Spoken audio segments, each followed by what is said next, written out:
네, 안녕하세요. 반갑습니다. 달세뇨 필름이에요. 오늘 1단원의 세 번째 파트의 17차 시. 빠밤. 17차시고요. 우리는 17차 시 뭐라고 했냐면 우리나라와 이웃나라 사람들의 생활 모습을 비교해 봅시다. 이렇게 있습니다. 교과서는 64쪽부터 67쪽까지고 내용 자체는 그렇게 길지 않은데 선생님이 가진 책 내용을 조금 얘기해 보려고 합니다. 여기 보면 이제 어떤 내용이 있냐면 이웃나라 사람들은 언어 풍습 그리고 또 의식주 등 여러 면에서 다양한 모습으로 살고 있습니다. 모든 별로 주제를 정해서 이웃나라 생활 모습을 조사하고 특징을 알아보자라고 했는데 조사하기가 어려울 거예요, 아마. 그래서 어떤 내용을 해볼까를 이제 선생님이 정해주진 않겠지만 힌트는 좀 줄 수 있을 것 같아요. 뭐 언어, 의생활, 식생활, 풍습, 주생활입니다. 그래서 여기 이 친구가 뭐라고 얘기하고 있냐면 우리 모둠은 이웃나라의 문자를 조사해 볼 거야. 우리 모둠은 이웃나라의 식생활. 그러니까 이웃나라라고 여기서 하는 얘기는 뭐예요? 러시아랑 또 뭐 일본이랑 중국을 얘기하는 거죠. JC 하니까 좀 이상하네. 우리나라까지 끼면 K가 되겠죠. 그렇죠? 그래서 첫 번째는 어디냐면은 이제 무엇이냐면 문자에 대해서 얘기를 한번 해보고 있는데 이웃 나라의 생활 모습을 비교해보고 비슷하거나 다른 점을 이야기해보자. 문자예요. 기본적으로 한중일은 한자 문화권이에요. 그래서 이제 한중일 같은 경우에는 이제 한자 문화권이다. 이런 건 부정할 수 없어요. 중국에서 나온 한자를 다 이용하고 있어요. 그렇죠? 근데 이제 우리나라는 이제 1400년대에 세종대왕께서 한글을 개발하셨기 때문에 한글과 한자를 병행하고 지금은 실제로는 죄송합니다. 훈민정음 한글을 훨씬 더 많이 사용하고 있지만 실제로 아래에서 보면은 이제 그 한자도 많이 쓰이고 있다는 것을 인정할 수밖에 없죠. 그리고 한자가 없으면 의미가 통하지 않는 경우도 많이 있어요. 중국 같은 경우는 한자를 사용하고 있는데 지금의 우리의 한자와 좀 차이가 있죠. 간자라고 해서 어, 우리가 사용하는 한자를 좀 간단하게 나타내는 그런 문자를 사용하고 있어요.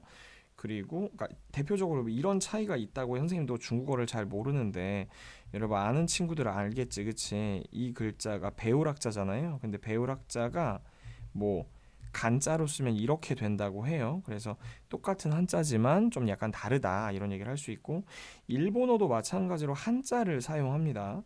뭐 한자를 사용하기는 하는데 조금씩 다른 것이죠, 그렇죠? 근데 아는 글자들도 있으니까 일본에서도 뭐 이렇게 글자를 찾아가거나 이런 것은 어렵지 않을 수 있어요. 예를 들어서 뭐 선생님도 잘은 모르지만 뭐 여기 같은 경우에는 이건 이제 한 일본어잖아요, 그렇죠? 일본어 뭐 그리고 이거 같은 경우는 이제 한자니까 한자를 보고 찾아간다던가 뭐 이거 그리고 또 여기 보면은 뭐 조시 아침의 도시 뭐 이런 뜻인가? 아침 시장 뭐 이런 뜻인 것 같은데. 그러니까 여기 보면 하코다테 모닝 마켓이라고 써 있잖아요. 그러니까 이건 약간 뭐 아침 시장이 뭐야 새벽 시장도 아니고 약간 뭐 그런 느낌인 것 같기도 하고. 그렇죠? 그래서 일본도 마찬가지로 한중일을 다 같이 이제 그 뭐야 그걸 한자를 사용한다. 마침 여기에 배울학자에 대한 얘기가 나오죠. 학교인데 중국어는 이렇게 사용한다는 거죠. 근데 이제 중국어하고 일본어 같은 경우에는 동일한 한자를 사용하는데 우리나라 같은 경우에는 좀 다른 한자를 사용을 하죠. 중국과 일본의 간판은 매우 비슷합니다. 일본이 중국의 한자의 일부를 변형하거나 간단하게 만든 가타카나라고 하기도 하는데요. 일본어의 소리는 다르지만 중국에서는 같은 글자를 쓰는 경우가 많아요. 우리나라에서도 한자가 표기된 안나판을 쉽게 볼 수 있는데 우리말에는 한자어가 많습니다. 학교 같은 경우에도 기본적으로 이제 한자어죠. 이처럼 우리나라와 중국, 일본이 한자 문화권에 속한 까닭은 지리적으로 가까이 있어서 오래전부터 활발하게 교류하였기 때문이다. 제일 처음에 이제 죄송합니다. 중국이 강대국이었기 때문에 중국의 문자를 사용하는 건 어찌 보면 굉장히 당연한 일이라고 할 수도 있어요. 근데 러시아는 좀 우리나라랑 좀 떨어져 있죠, 지리적으로. 그래서 러시아 문자는 그리스 문자에 바탕을 둔 키릴 문자가 변형된 것이고, 러시아 문자에는 영어 알파벳처럼 대문자와 소문자가 있습니다. 그래서 이거 아마 뭐 꼬레 뭐 이 정도로 읽을 거예요. 그래서 P처럼 읽는 것을 뭐 R처럼 읽거나 뭐 약간 이런 건데, 그래서 우리나라랑 조금 오늘 뭐 별로네. 이제 여기 보면은 뭐 크란 뭐야 어떻게 읽어? 크라스노다르 인터내셔널 에어포트라고 되어 있는데, 여기 보면은 이게 아마 여기 이게 크라스노다르라고 읽지 않을까요? 그쵸? 그리고 이게 인터내셔널인 것 같고 이게 에어포트인 것 같죠? 그러니까 좀 느낌이 살짝 다르죠. 선생님이 아까 피자를 알차처럼 읽는다고 했잖아요. 그쵸? 그래서 에어포트. 그럼 실제로 이렇게 된 걸 피처럼 읽을 수도 있겠죠. 그쵸? 그래서 약간 영어랑 비슷하지만 좀 다른 점이 있다라는 것을 알 수 있습니다. 오늘 별로네요. 컨디션이. 이웃나라의 식생활에 대해서 또 조사한 얘기가 있어요. 우리나라와 중국, 일본은 식사할 때 젓가락, 숟가락 이제 사용하는, 그죠? 한중일은 약간 그렇죠. 세 나라의 젓가락은 각 나라의 문화의 영향을 받아서 모양이 조금씩 다르다. 그러니까 완전히 같진 않죠. 우리나라 같은 경우에는 젓가락으로 집는 반찬이 무게가 있고 김치처럼 절인 음식이 많아서 국물이 스며들지 않는 금속 젓가락. 왜냐하면 나무 젓가락을 사용하면 김치를 오래 집으면 이제 나무 젓가락으로 김치 집으면 빨간색으로 묻어나고 그게 안 씻겨 나가거든요. 중국 같은 경우에 이렇게 큰 식탁을 사용하죠. 그래서 둥글고 큰 식탁에 빙 둘러 앉아서 음식을 한가운데 두고 먹기 편하도록 젓가락이 길게 발달해 있어요. 그렇죠? 그리고 뜨겁고 기름진 음식이 미끄러지지 않도록 젓가락 끝이 뭉툭하게 발달되어 있다고 하네요. 일본 같은 경우에는 섬나라의 특성상 쉽게 녹슬지 않는 나무로 젓가락을 만들고 생선 요리가 많아서 가시를 편하게 바를 수 있도록 젓가락 끝이 뾰족합니다. 러시아는 또 다르죠. 한중일 러는 좀 약간 다르죠. 러시아는 유럽 문화이기 때문에 오늘 별로네요. 러시아는 빵을 주식으로 하면서 포크, 나이프, 숟가락을 이용해 왔어요. 스푼이라고 하겠죠. 추운 날씨 때문에 차례로 음식을 내게 되었는데 이러한 코스 요리 문화가 유럽에 전해졌다. 이렇게 얘기가 나옵니다. 중국과 일본은 일본의 생활 모습은 우리나라와 비슷한 부분이 당연히 많을 수밖에 없고요. 그러니까 중국하고 한국하고 더 가까울 수밖에 없죠. 지리적으로 가까워서 옛날부터 서로 오가면서 자연스럽게 문화를 주고받았기 때문이다. 실생활에서 또 하나 추가하자면 차 문화 같은 경우에도 이제 중국에서 일본과 한국으로 영향을 주었다 이렇게 생각을 할 수가 있어요. 그러나 자연 환경과 역사, 사람들의 생각이 다르기 때문에 완벽하게 같진 않겠죠. 당연히 고유한 문화도 존재를 합니다.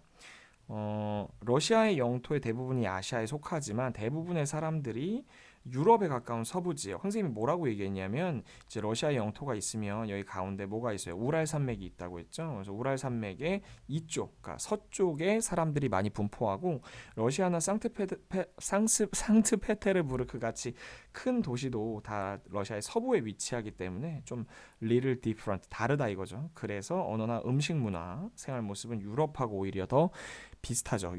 아시아로 들어가지 않아요. 러시아 자체가 동유럽에 들어가죠. 그리고 이웃나라 사람들은 새해 전날 무엇 할까? 우린 이제 설이라는 거를 이제 거의 공식적인데, 우리나라는 설날 아침이 되면 나이와 복을 삼키는 의미로 떡을 먹는다. 떡국을 먹는데 뭐 한 그릇 먹으면 한 살, 뭐 두 그릇 먹으면 두 살, 뭐 이런 얘기를 우스갯소리로 한 적이 있어요. 그래서 뭐 선생님 나이쯤 되면 이제 나이를 먹기 싫으니까 떡국을 안 먹는다고 이런 드립을 치기도 하는데요. 이웃 나라도 우리나라의 설남처럼 새해를 맞이하는 날은 특별한 이름이 있습니다. 이날의 풍습은 나라마다 조금씩 다르지만 행운을 빌며 새로운 한 해를 맞이하는 마음 비슷합니다. 춘절.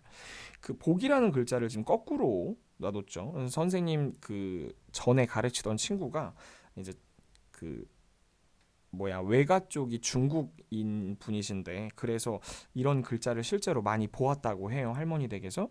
중국이들은 대문에 복자를 거꾸로 붙여놓는 풍습이 있는데 이는 복이 들어온다라는 뜻이 되기 때문이라고 합니다. 복을 싸서 먹는다라는 의미로 만두, 뭐 딤섬이라고도 할 수 있을까요? 우리나라 만두랑은 좀 다를 수 있죠, 그렇죠? 오쇼가스 이거 영상 보면은 유튜브 같은 데도 많이 찾을 수 있는데요. 일본인들은 신사나 절을 찾아서 한 해 행운을 비는 것으로 새해를 시작을 합니다. 아침 식사로 찹쌀을 만든 떡국인 조니를 먹는다. 좀 오해를 할 만한 발음일 수도 있을 것 같아요. 어린이는 어른들께 새해 인사를 하고 오토시다마라고 하는 이름이 어렵네요. 오토시다마, 시다마라는 이름의 세뱃돈을 받습니다. 우리나라도 세뱃돈을 받죠. 노비고트 선생님 반 친구들이 좀 우스갯소리로 노비라고 이런 얘기를 했는데 풍등 아니에요? 풍등 그죠? 러시아의 국가 연주와 불꽃놀이로 새해 시작을 알리면 러시아인들은 샴페인을 터뜨리고 덕담을 주원받습니다. 스카이 랜턴이라는 소형 열기구를 띄우면서 소원을 비는 풍습이 있다. 뭐 이런 얘기를 하고 있습니다. 내용 자체는 이런 거 읽어보는 내용이라서 그렇게 길지 않습니다. 선생님이 어떤 걸 해주려고 했냐면 선생님이 어, 가지고 있는 책을 좀 보여드리려고 하는데요. 이렇게 하면 안 될 텐데 이렇게 하면은 여기서 하얀색으로 해서 여기다 가져오는 게 낫겠다. 이렇게 해서 선생님이 사진을 좀 추가를 해볼게요. 맨 처음에 러시아네요. 러시아에 대한 내용을 한번 같이 보도록 해볼게요. 이거 잠깐만. 야, 어떻게 어디서 봐야 돼? 가로로 볼 수 있는 게 아니야? 이렇게 보면 조금 더 잘 볼 수 있을 것 같습니다.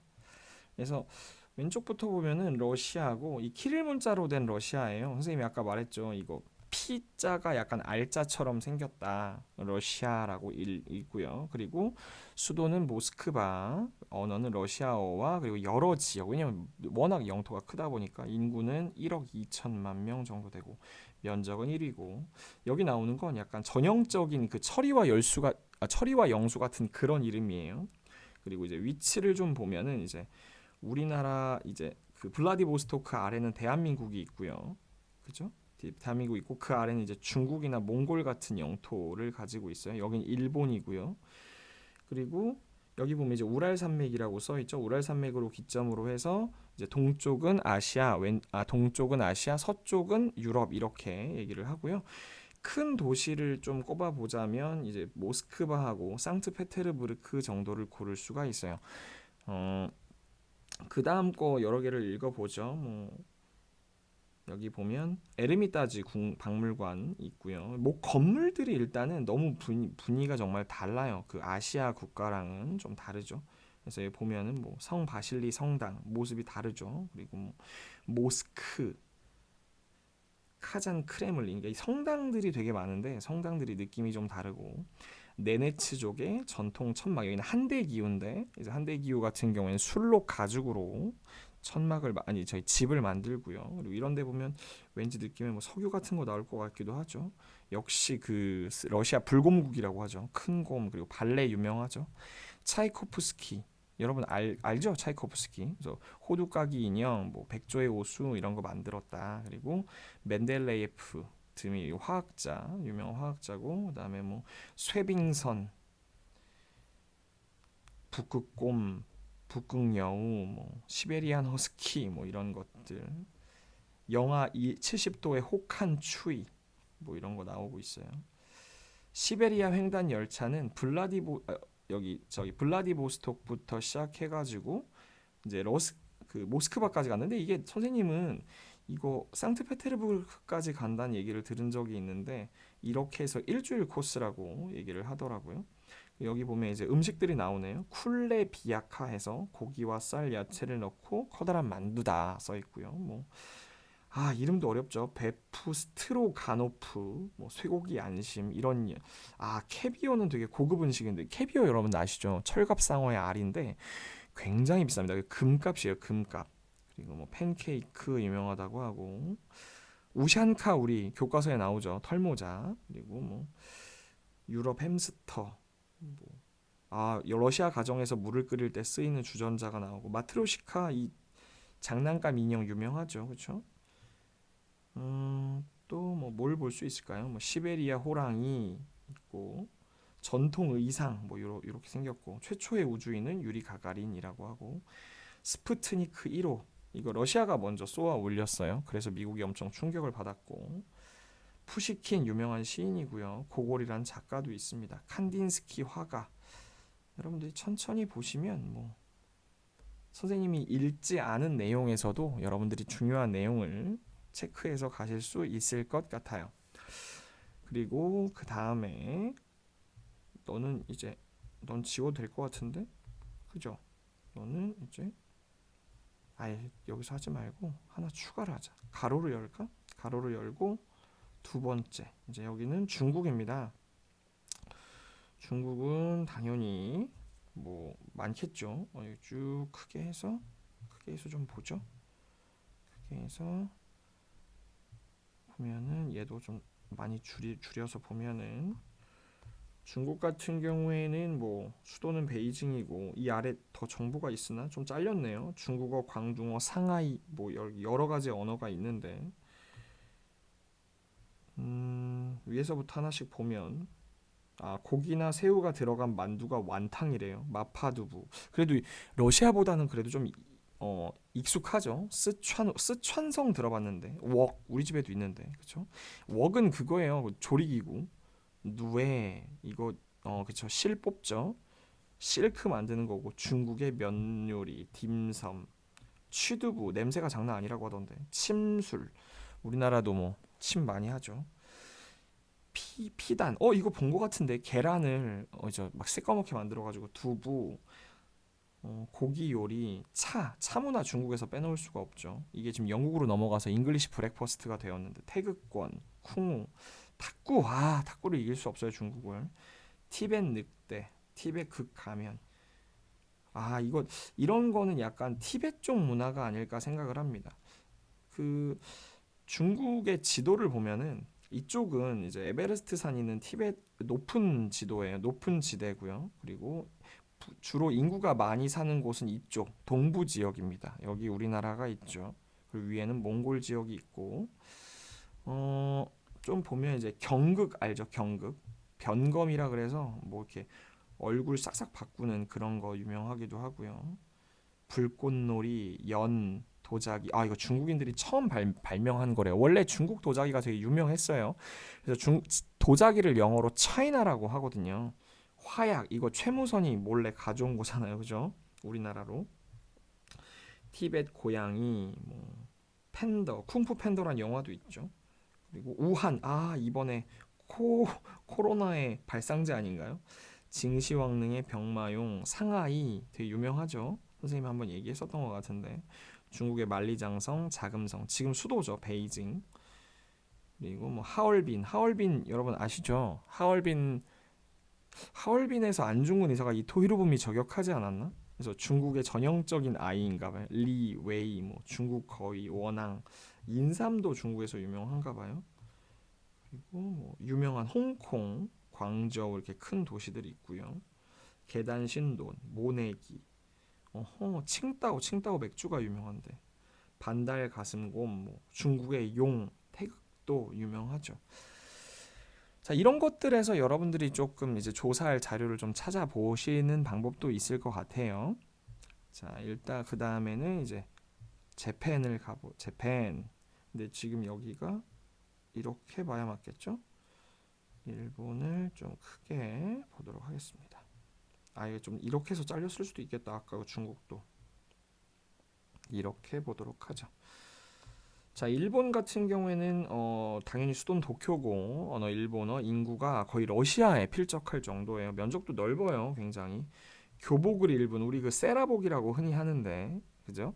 일본인들이 신는 남학신 게다 워낙 비가 많이 오니까 우리 흔히 쪼리라고 하는 슬리퍼 있잖아요. 이게 일본이죠. 그리고 게이샤 그리고 기모노 일본의 전통 의상이고요.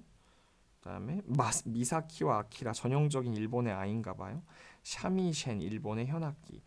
일본인들은 세계적으로 유명한 자동차와 오토바이를 많이 생산한다. 일본에서 유명한 자동차 회사 어디 있어요? 뭐 토요타 그죠? 토요타 있고 혼다 이런 회사들 다 유명한 일본의 자동차 회사들이죠. 고질라. 영화에서 나오는 괴물 일본에서 처음 만들었어요. 고질라 대괴수. 키다리게, 가마쿠라 불상, 서예, 발달했어요. 도쿄 타워, 후지산, 건담. 일본 하면 애니메이션 유명하죠. 그렇죠? 닌자, 사무라이 이런 것들 일본에서 유명하고 일본 전통국 가면 좀 무섭게 생겼어요. 망가. 일본 애니메이션 유명하죠. 그리고 삿포로 눈축제. 일본에서 야구가 있습니다. 미국은 메이저리그 베이스볼인데 일본도 인기가 되게 많이 있어요. 검도, 스모, 약간 그 씨름하고 비슷한데 미는 거예요. 얘는 합기도, 유도 이런 거 다 일본에서 나온 거고요. 덴뿌라 우리 흔히 뭐라고 하냐면 어묵이라고 하죠. 어묵. 그리고 녹차, 논농사. 일본인들도 마찬가지로 우리나라처럼 밥을 주식으로 하고 검술 발달해 있죠. 스시, 그죠? 간장, 라멘, 와사비라고 하죠. 그리고 일본식 된장국, 미소 된장국이라고 하고 사케 일본 술이고요. 되게 익숙하죠. 그래도 일본은 가라오케, 그러니까 우리나라 흔히 노래방이라고 하는 거 일본에서 나왔고 종이접기가 일본에서 유명한가요? 김, 이제 일본 사람들이 우리나라 오면 김을 그렇게 사간다고 하더라고요. 유명한 지역, 뭐 오사카, 교토, 히메지성 유명하죠. 신칸센이라고 우리나라의 KTX라고 생각을 하시면 될 것 같아요. 히로시마 유명한 나라죠. 원자폭탄 떨어진 도시예요. 그리고 뭐 온천 유명하죠. 그리고 일본 원숭이, 마네키네코, 고양이 장난감, 고양이 인형 이렇게 생각하시면 될 것 같고 가라데, 오키나와는 이제 그 아래쪽에 선생님 전에 수업에서 얘기했는데 거의 동남아시아나 마찬가지예요. 아, 가라데가 오키나와에서 생겼구나. 선생님 몰랐어요. 이런저런 것들. 이제 벚꽃, 사쿠라죠. 유명하죠. 여러분들 이런 것들을 그 문화, 비슷한 문화, 다른 문화에서 다양하게 사용하실 수 있을 것 같아요. 아마 선생님께서 이런 거 생활 모습을 좀 조사해 보라고 했을 때 이런 것들을 이용해서 좀 조사해 보면 어떨까라는 생각에서 준비를 해 보았습니다. 오늘 여기까지 할 거고요. 다음 시간에 18차 시에 우리나라와 이웃나라의 교류 모습에 대해서 한번 보도록 하겠습니다. 여기까지 하고 인사하고 마치도록 할게요. 인사하고 마칠게요. 안녕.